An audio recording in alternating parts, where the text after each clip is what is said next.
Hi, everyone. My name is Robert Endicott, and I'm going to be talking about Amazon labor unions. This is going to be a part of some of what was covered in Chapter 15 of our text regarding labor law. Let's go ahead and get started. So, the agenda for today, I'm going to be talking about unions. What are they, how they are formed, and really why they are formed. And since there's a lot of information on unions, we're going to be moving over this rather quickly. Um, and then I'm also going to be talking about why they're controversial. And I'm going to be talking about my case specifically, Amazon labor unions, and just some examples from anti-union practices in other companies.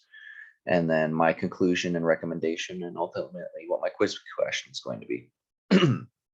So moving forward, I want to first have us take a quick look here. This is how the United States compares globally to union membership as a percentage of total employees. And as you can see, being third from the bottom compared with other developed countries, the United States actually has one of the lowest percentages for unionized workers. So before moving on, I just kind of wanted us to take a quick look there at where we stand in terms of global unionization for our employees. Now, where do we as Americans stand when it comes to unions? So most Americans argue that the decline of unionized workers is actually pretty bad for the working population. And as you can see from this graphic right over here on the right, um, as a net, we overall essentially can agree that it's very bad that unionized workers are declining. And Republicans tend to favor the decline of unionized workers just because Republicans tend to be a little bit more capitalist and unionized workers can tend to be expensive. So Republicans tend to favor non-unionization because it has decreased costs associated with it. So on this graphic, that's why you can see Republicans tend to lean a little bit more one way, but overall, even with the combination of both, it's still viewed as a overall bad for our country. So let's go ahead and move forward here. So what is a union exactly? So a union is an organization of workers that negotiate with a business, essentially, using representatives of their choosing. And their purpose with this is to ensure that they can negotiate on good working conditions, fair wages, and a mutually beneficial relationship. One of the things is making sure that there's workplace safety. That's something that's extremely important, good pay, and that all of their voices are actually being heard. And a union is able to accomplish this. Now, how and why exactly are unions formed? Because they can be formed for a number of reasons, and it can be actually pretty complex how they are formed. Now, briefly, the formation of unions occurs when workers, in all reality, demand change and they organize. So, in solidarity, they meet on a set of goals or a recognized issue that they want to address. Now, unions can be organized by any industry or craft or trade. So, for example, they can be categorized by auto workers, the entire auto worker industry, or by a craft, the carpenters union, or even plumbers union, steel workers, things like that. Now, you can even establish your own union so long as you have the numbers and solidarity um, to move forward on a goal or issue.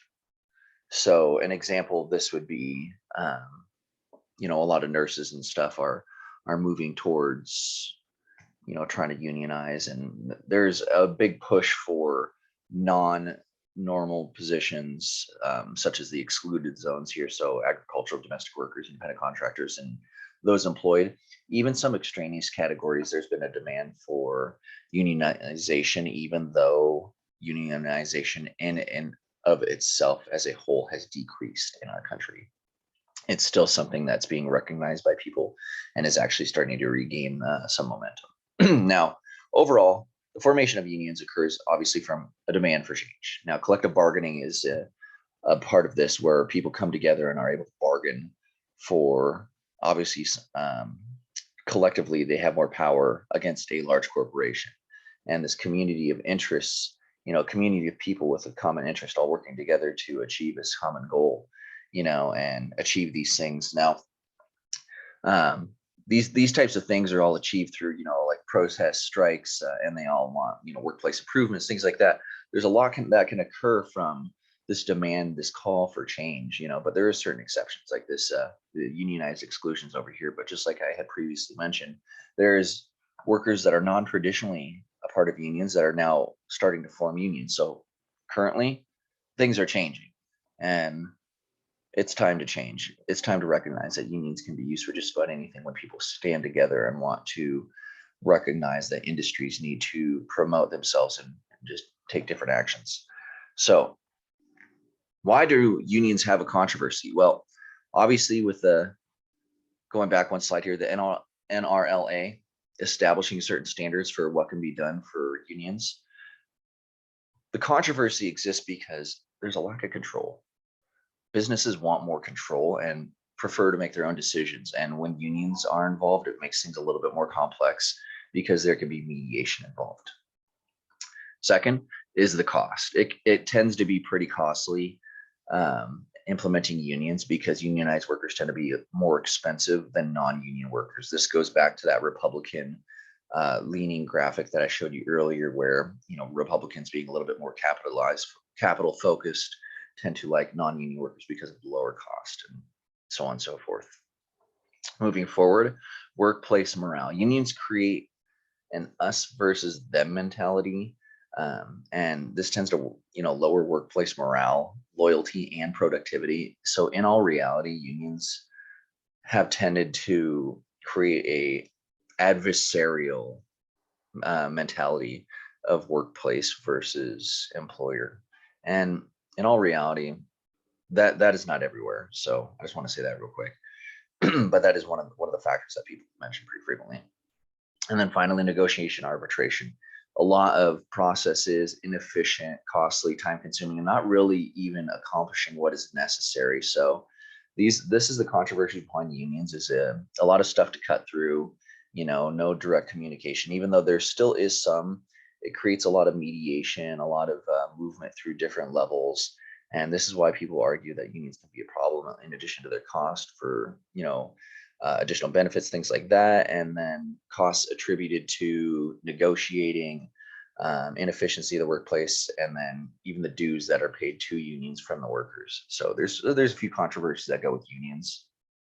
Now, specifically about my case here, moving through real quickly, the Amazon Labor Union is all about the workers that united in New York and voted on April 1st to become the first official Amazon union to be recognized by the NRLB.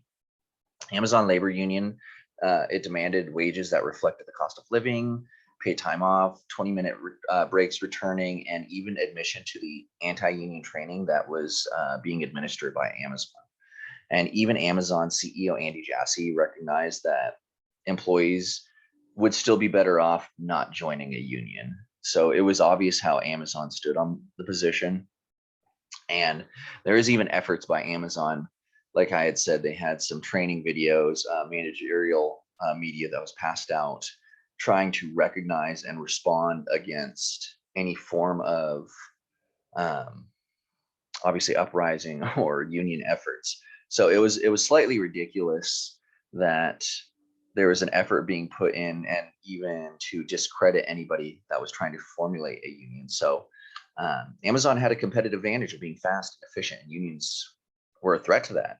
So there was a lot of efforts to obviously fight that off in the managerial sector. So even Jeff Bezos signed off, citing the current president of the now Amazon Labor Union as lazy and things like that. So there's a lot of attempts to discredit this movement. And then Amazon even received union busting incentives from the state of New York, because it meant that it would slow down the efficiency of their warehouse, in addition to raising the cost of their labor.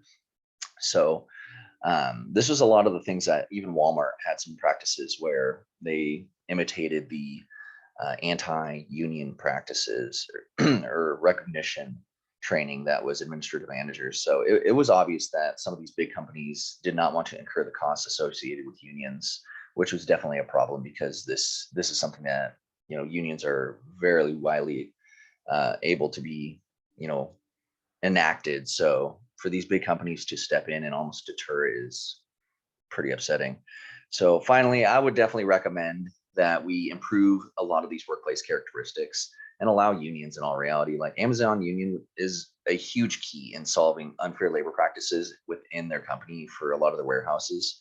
And the staff from the company will still be able to meet the efficiency standards, but in all reality, they shouldn't be barring them from establishing a union just because they want better workplace conditions. So Amazon should be a little bit more susceptible to that and increase the transparency, considering unionization is definitely beginning there. And there is momentum that is transpiring. So they need to be a little bit more proactive and willing to, with their employees and working with them on that. And then not administering anti-union material. Like realistically, they're already facing some public backlash for that from their president of the ALU right now. So in order to protect their brand reputation, I think it's important to probably move away from this and then be on the side of the workers, obviously recognizing what they need and improving their employee morale and loyalty. So it seems like an obvious decision to me. So just to move to the final thing here to start quiz questions. So which of the following is true regarding labor law and unions? Is it going to be A, employers can require employees to sign a contract stating they will not join or form a union? B, the independent federal agency that enforces labor law in the private sector is the NRLA. C, if a collective bargaining agreement has been violated, a shop steward makes first contact. Or D, employers can bargain to have a closed shop. So thanks for watching, guys. Have a great day.